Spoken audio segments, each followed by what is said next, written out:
Good afternoon. I'll call to order the meeting of the Technology Committee. We only have a couple of items on our agenda today, so we can move right into that. We have a remote location Supervisor Bartlett and Supervisor Hahn. Supervisor Perez, who is very tiny at the end of the table. That's why I didn't even see Supervisor Perez. So welcome. And here in headquarters is Dwight Robinson and myself. So we're in Palm Desert, California. Yes. Your weather out there is probably warmer than it is here. We've got some clouds here. First item. You're probably right about that.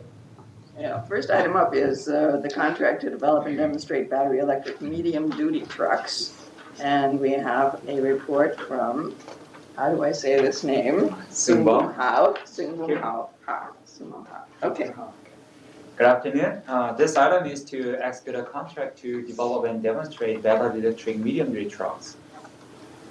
While battery electric truck technology has more focused on heavy-duty and long-haul truck application, electric truck for Class 6 or 7 are not widely deployed yet. So Roush proposed to develop battery electric drivetrain for this sector, which will fill the gap for fleets operating shorter daily routes with many stop and goes.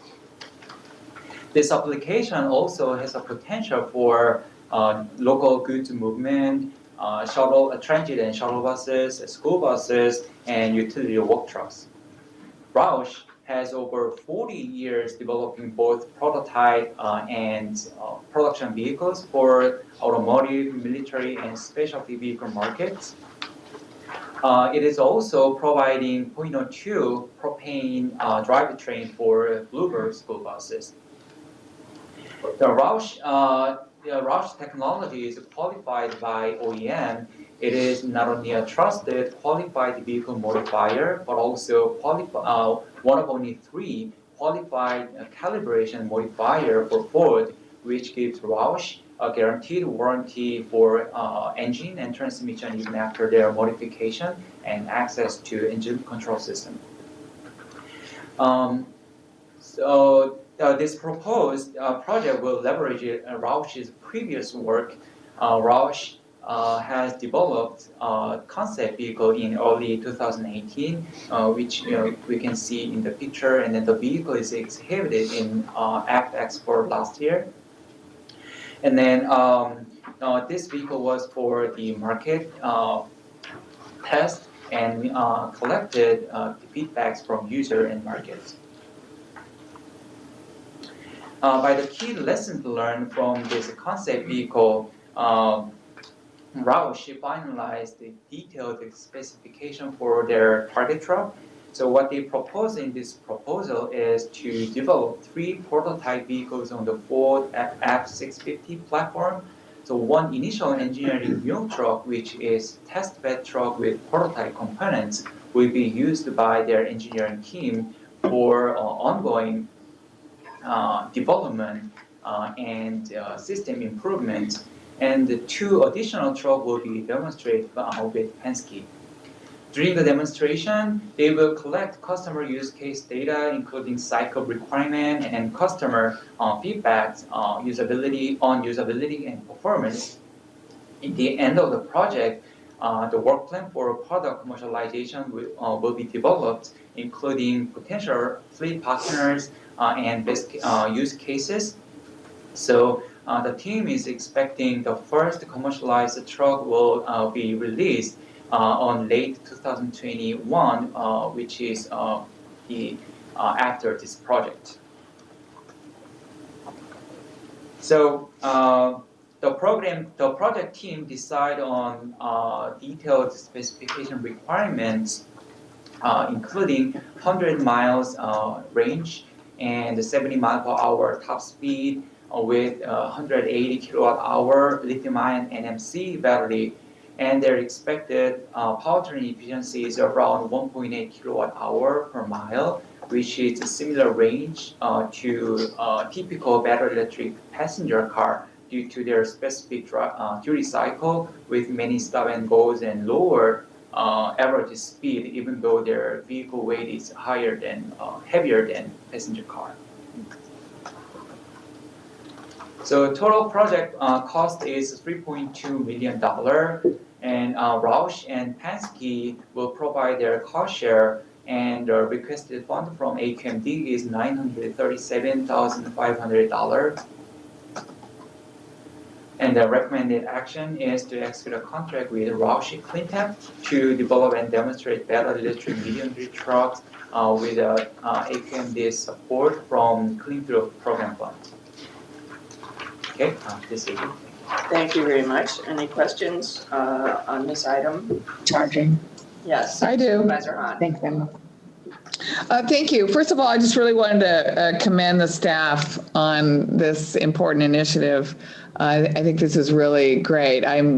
As Judy knows, I'm always interested in developing and, of course, demonstrating that they work of these medium-duty electric trucks and the school buses. I think this is great. One of the I don't know if this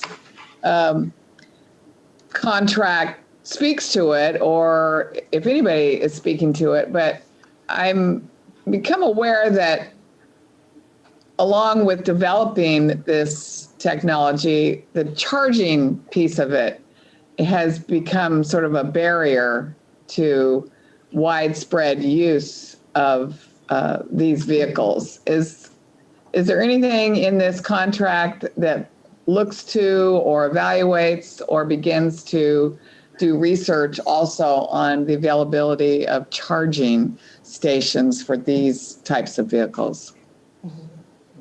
Speak to the contract specifically, and then I'll fill in the rest. Okay, so that is a good point because due to the decreasing the cost of the batteries, so we can increase the battery size. So our application for the battery electric is move on from passenger vehicle and class 4, 5, and now we can apply to class 6 or 7 with the larger battery. So as you mentioned, as the battery size is getting larger, the charging time is an issue because the infrastructure is relatively not ready compared to the vehicle technology completion.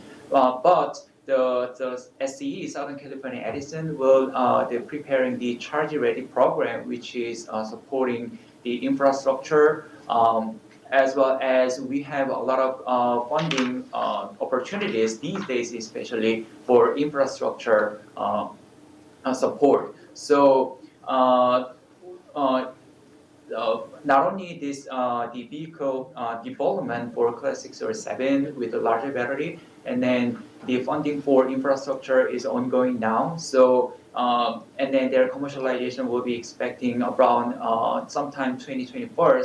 So the infrastructure, I expect that infrastructure will follow the speed of the vehicle development. Yeah, so Supervisor, for this project specifically, they will have DC fast charging available, and I think as part of your ACT Expo welcome remarks, there's going to be a video ribbon cutting at the Penske facility for DC fast charging for the Daimler trucks. So they're anticipating using that same charger for a variety of different manufacturers to test it out. And I think part of the project is to determine whether that 100-mile range is sufficient for the duty cycle of the trucks that they're planning to develop. Right. Yeah, I've just been sort of disappointed recently in a couple of these articles that have come out. One was about the ports infrastructure, saying that that's one of the biggest barriers to rolling out this kind of technology was the infrastructure. So both of our ports don't even have the infrastructure to begin charging these. And there was another article talking about along rest stops, along the California highways, that they're going to look at putting these chargers. But it is kind of the chicken and the egg, and every time we spend money on helping to develop this technology, we've always got to have that second piece of it, which is how do you keep them charged up? Yeah, which is why I like that embedded technology in the highway, Judy. That's right. And Wayne just reminded me that They just keep rolling and charging. So Wayne just reminded me that the part of the VW mitigation settlement funds will also be available for charging. infrastructure. Okay, good. Thank you. Okay, any other questions from committee members? No public comment. And any public comment? Yes, there is one public comment. We need the card. Thank you. I just threw it together. It's Tammy Yamasaki. Southern California. Edison. Oh, you're from Edison? Yes. Okay, thank you. Thank you. Hi, everyone. I just wanted to chime in. Thank you, Janice, Ms. Supervisor Hahn, for that point. Southern California Edison understands and recognizes that infrastructure is a barrier to transportation electrification. And so we have a suite of programs called Charge Ready that Sangbum mentioned. Thank you. But Charge Ready Transport is about to kick off in June, and that's CPUC approved $350 million to use towards class 2 through 8 vehicles, and that's the infrastructure portion, so everything behind the meter. And we have been working with AQMD staff to really make sure that our programs align with each other.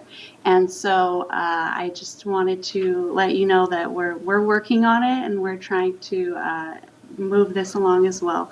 And actually, our Charge Ready Transport program has a kickoff coming up in late May, and I would like to invite any of you guys that would like to attend that kickoff, along with our VP of Customer Programs, Caroline Choi, will be there, as well as many of the trucking agencies will be there as well, so that we can kick the program off. So thank you very much. Great, Thank you. And you can call me Janice. Where is that?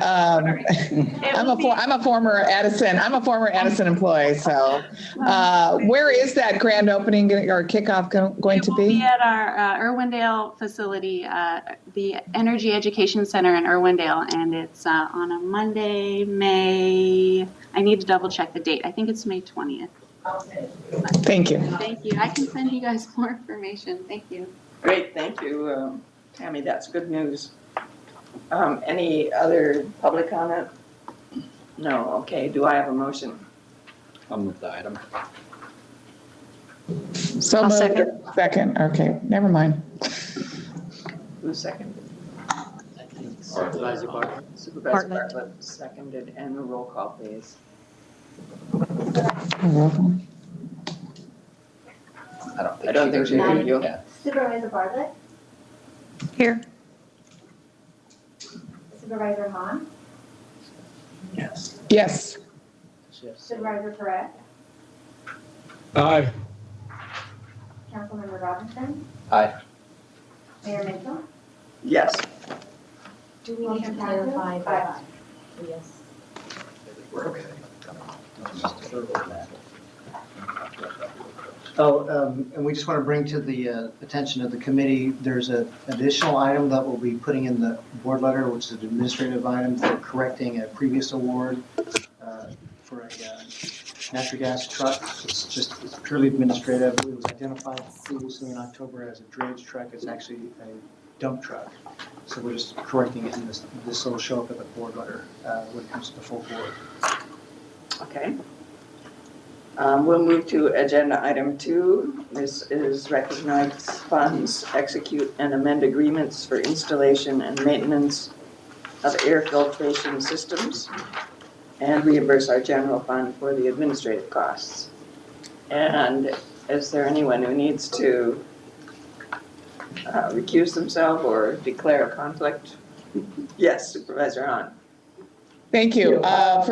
For agenda item number 2, I do not have a financial interest, but I am required to identify for the record that I serve on the Board of Supervisors for Los Angeles County, which is involved in this item. Okay, thank you. And we have a presenter, Patricia Kwan is here today to present. Yes, thank you. Good afternoon.